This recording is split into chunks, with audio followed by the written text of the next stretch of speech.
Hello everyone, आप सभी का न्यूक्लियर क्लासेस में एक बार फिर से स्वागत है। इससे पहले की वीडियो में हमने देखा था कि गैलीलियन ट्रांसफॉर्मेशन क्या होता है और मैंने बोला था कि आने वाली वीडियोस में मैं बात करूंगा गैलीलियन ट्रांसफॉर्मेशन की दो अलग अलग केसेस की। तो आज हम केस फर्स्ट की बात करेंगे। केस फर्स्ट में क्या होगा कि हमारा जो एस फ्रेम था और एस डैश फ्रेम था वो दोनों आपस में क्या होंगे, इंक्लाइंड होंगे, बट उसकी जो ओरिजिन है वो क्या होंगे, एक ही पॉइंट पे होगी। मतलब कि ये चीज मैं यहाँ पास लिखी भी है, आप देख सकते हैं। when the axes of two Cartesian planes are inclined to each other but their origins are coincide। ठीक है, ये चीज हमको यहां पर देखनी है कि जब ये दोनों इंक्लाइंड होंगे तब कौन सा इक्वेशन यहां पे बन सकता है। ठीक है, तो यहां पे देखिए x डैश जो है, ठीक है, क्या है, x डैश जो है वो क्या होगा, some of the components of x y z along the O X dash axis. मतलब कि o से लेके x डैश एक्सिस के अलोंग में एक्स वाई जेड के जितने भी कंपोनेंट हैं, अगर हम उन सभी को प्लस करते हैं तो मुझे क्या मिलता है, एक्स डैश की वैल्यू मिलती है। सेम उसी प्रकार वाई डैश की वैल्यू अगर मुझे चाहिए होगी तो मैं ओ वाई डैश एक्सिस के बीच में एक्स वाई जेड के जितने भी कंपोनेंट्स होंगे सभी को क्या करूंगा, आपस में प्लस करूंगा। सेम वैसे ही अगर मुझे Z axis sorry Z dash axis में जेड डैश की वैल्यू चाहिए होगी तो मैं क्या करूंगा, एक्स वाई जेड कंपोनेंट जितने भी हैं कौन से एक्सिस पे, ओ जेड डैश एक्सिस पे, उन सभी क्या करूंगा, आपस में प्लस करूंगा। तो मुझे क्या मिलेगा यहाँ पे, एक्स डैश वाई डैश और जेड डैश की वैल्यू मिलेगी। तो देखते हैं कंपोनेंट्स क्या क्या होते हैं।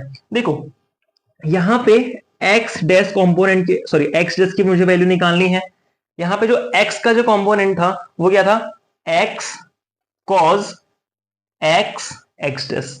मतलब कि यहां पे ये चीज मैंने यहां पे लिखी भी है, ठीक है, कि कोसाइन एंगल जो भी होगा किसके बीच में, एक्स और एक्स डैश के बीच में। ठीक है, कोसाइन एंगल जो भी एक्स और एक्स डैश के बीच में होगा वो क्या होगा, मेरा x cos x x dash. Same उसी प्रकार y cos y x dash plus z cos z x dash.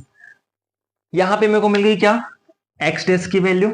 Same वैसे ही मुझे वाई डैश की वैल्यू निकालनी है। सेम कंपोनेंट्स यूज होंगे इसमें भी, वही कोसाइन एंगल वही सब चीजें। ओके, तो वाई डैश की वैल्यू निकालनी होगी तो क्या होगा, ये दो कंपोनेंट्स आपके सेम है, बस यहाँ पे एंगल चेंज हो गया है, एक्सिस चेंज हो गया है, किसके किसके बीच में होगा, एक्स और वाई डैश के बीच में।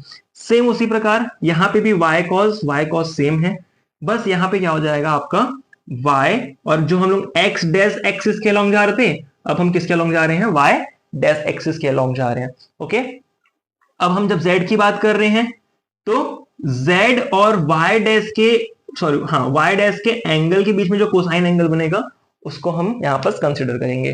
सेम उसी प्रकार z की भी वैल्यू निकलेगी, z dash is equal to x cos x x z dash plus y cos y z dash plus z cos z z dash.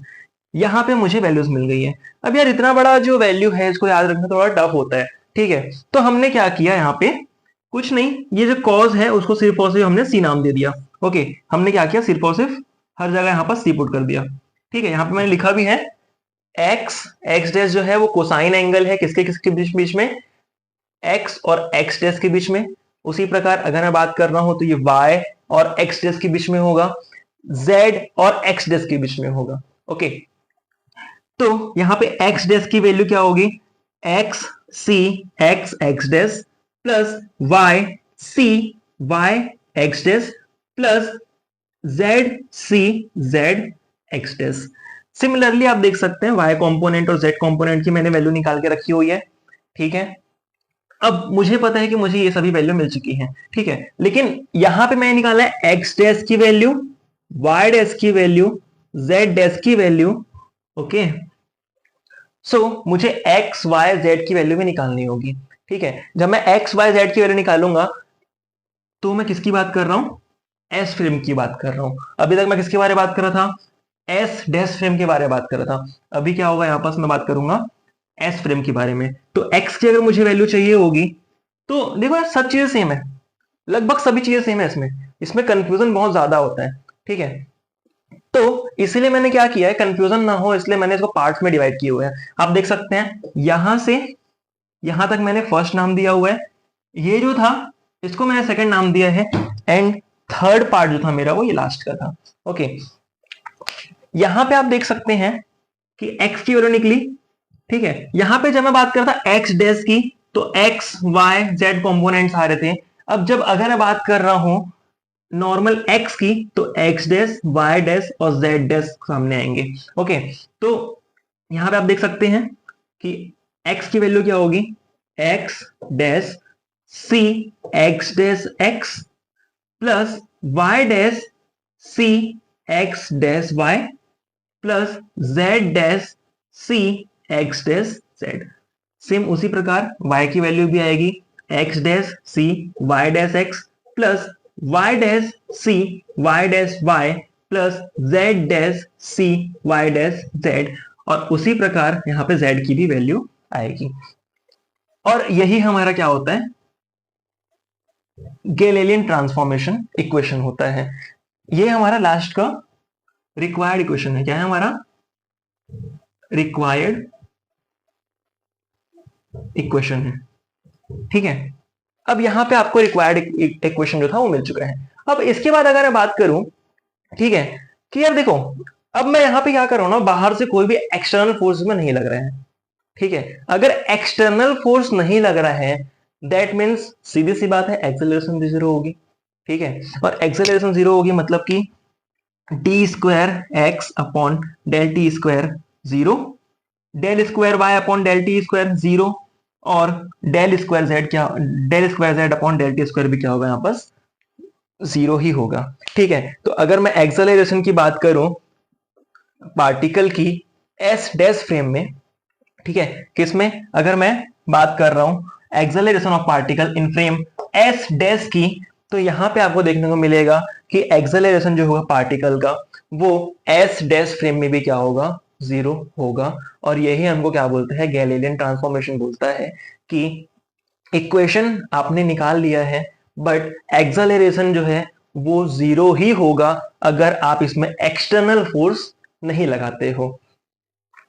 ठीक है, यहाँ पे आप देख सकते हैं del square x dash upon del t square, जब मैं इसको डिफरेंशिएट किया हूं आप देख सकते हैं जब मैंने इन सभी को डिफरेंशिएट किया है तो ये सभी किसके हैं, किसके किसके इक्वल है, जीरो को इक्वल है। और अगर del square x dash upon del t square zero है तो सिमिलरली आपके क्या होंगे, del square y dash upon del t square भी जीरो होने वाला है, और del square z dash upon del t square भी क्या होने वाला है, आपका जीरो होने वाला है। होप आप सभी को ये चीज समझ आई होगी कि गैलीलियन ट्रांसफॉर्मेशन में जब पहला केस हम लेते हैं, जब दोनों आपस में इंक्लाइंड होते हैं तो क्या होता है और इक्वेशन आप कैसे निकाल सकते हैं। ये हमारा रिक्वायर्ड इक्वेशन था। अच्छा, अगर मैं बात करूं यूनिवर्सिटी एग्जाम्स की, ठीक है, तो अगर आपसे पूछा जाता है कि व्हाट इज गैलीलियन ट्रांसफॉर्मेशन और आपको अगर डिराइव करने ये चीज बोली जाती है तो यहाँ पे आपको सबसे पहले जो हमने पहले वीडियो में देखा वो चीजें कवर करनी होंगी। देन सेकंड में आपको फर्स्ट केस जो था हमारा वो आपको कवर करना होगा, एंड थर्ड केस जो कि हम कल वाली वीडियो में देखने वाले हैं वो भी आपको कवर करना होगा। तब कहीं जाके आपको पूरे मार्क्स मिलने के चांसेस हो सकते हैं। अगर गैलीलियन ट्रांसफॉर्मेशन में आप सिर्फ एक्सेलरेशन जीरो है ये बता के छोड़ देते हैं तो शायद आपको पूरे मार्क्स ना मिले। होप आप सभी को चीजें समझ आई होंगी जो भी हमने सॉल्व की। अगर वीडियो अच्छी लगी हो तो प्लीज लाइक शेयर और सब्सक्राइब करेंगे ताकि मैं भी थोड़ा आगे ग्रो कर पाऊं। और नेक्स्ट की वीडियो में हम देखेंगे कि केस 2 में गैलीलियन ने कौन सा इक्वेशन दिया हुआ था। थैंक यू सो मच, मिलते हैं फिर नई वीडियो के साथ।